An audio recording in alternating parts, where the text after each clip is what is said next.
Visvamitrasana requires a good amount of mobility in the hamstring, the inner knee, inner thigh, the hip flexor of the back leg, in addition to shoulder mobility and strength. You can relax for a moment. So to make the posture as accessible as possible so newer students can start to learn it, I'm going to teach a few modifications and preparatory postures. All right, first we'll do lizard pose. So in lizard, what we're thinking of is dropping the hips as low as possible, but keeping that back knee pressing up. So we get a bit of a stretch in the hip flexor and practicing getting the back leg or the leg who will be slung over the shoulder, moving it further to the back body as the chest drops a little lower. Yes, so chest down, knee up. All right, after this, we're going to work on stretching the inner knee, inner thigh. So Hannah will ground her back knee. We're going to come into low triangle. So come up to your hands, and she'll reorient her ankle back. She's going to flex the front foot, and she'll reach the top arm up. Good. In this posture here, we're stretching along the inner knee and inner thigh for that forward leg. And to intensify the pose, she's going to start to stick her hip toward the back of her body more.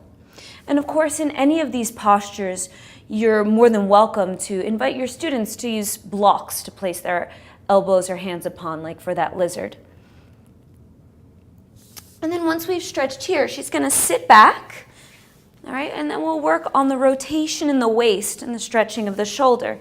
She'll place her elbow toward the inner thigh or inner knee, and she's going to use that elbow pressing into the leg to twist as she reaches the other arm overhead.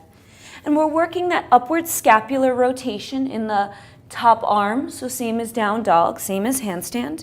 She's twisting, twisting, twisting, and she uses, again, that elbow to take her further into the twist. If your students don't have the mobility to reach their elbow to the floor, once again, a block, or even just their hand. Now, we're going to stretch the back hip flexor. So she's going to release here. She'll take her hands forward. All right, we'll do twisted monkey.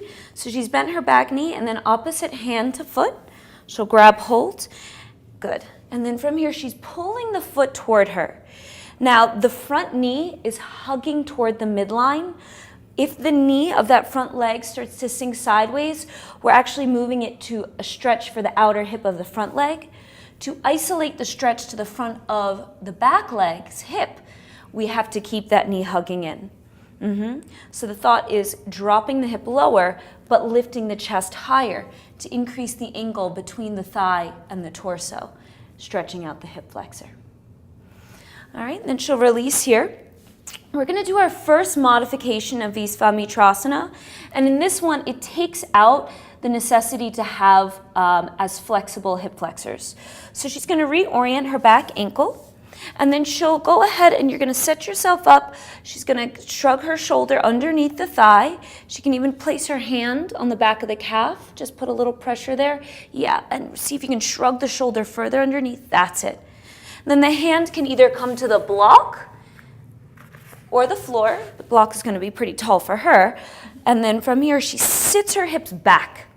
As she sat back, the foot came forward and up. She can reach the other hand for the foot. Maybe this is the max. Maybe the student starts to extend the leg and twist, twist, twist, twist, twist. But you see how here there's a bend in the hip, so it makes it a bit easier. And be sure, if your students can't extend, lots of encouragement, positive reinforcement. That will keep their energy up and their eagerness to continue to practice and hopefully progress. All right, another option, we're going to take the legs wide apart.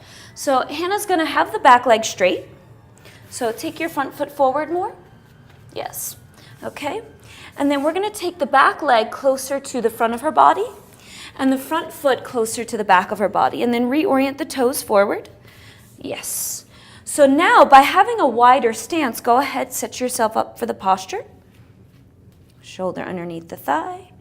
Good. She grounds the heel and then walks the foot across. Good. With the back heel closer to the front of her body, it's still a very challenging pose, but we have a little bit more contraction. Oopsies. we have a little bit more contraction in the front of the hip. When the feet are in a line, more narrow stance, that's the point where we need the most mobility. Do you have one more go in you? Sure. All right. So one more go. She'll go ahead, sling the leg underneath, or the shoulder under the leg, foot across, chest through. There she is, hugging those heels toward each other. Twist, twist, twist, and relax. Shavasana.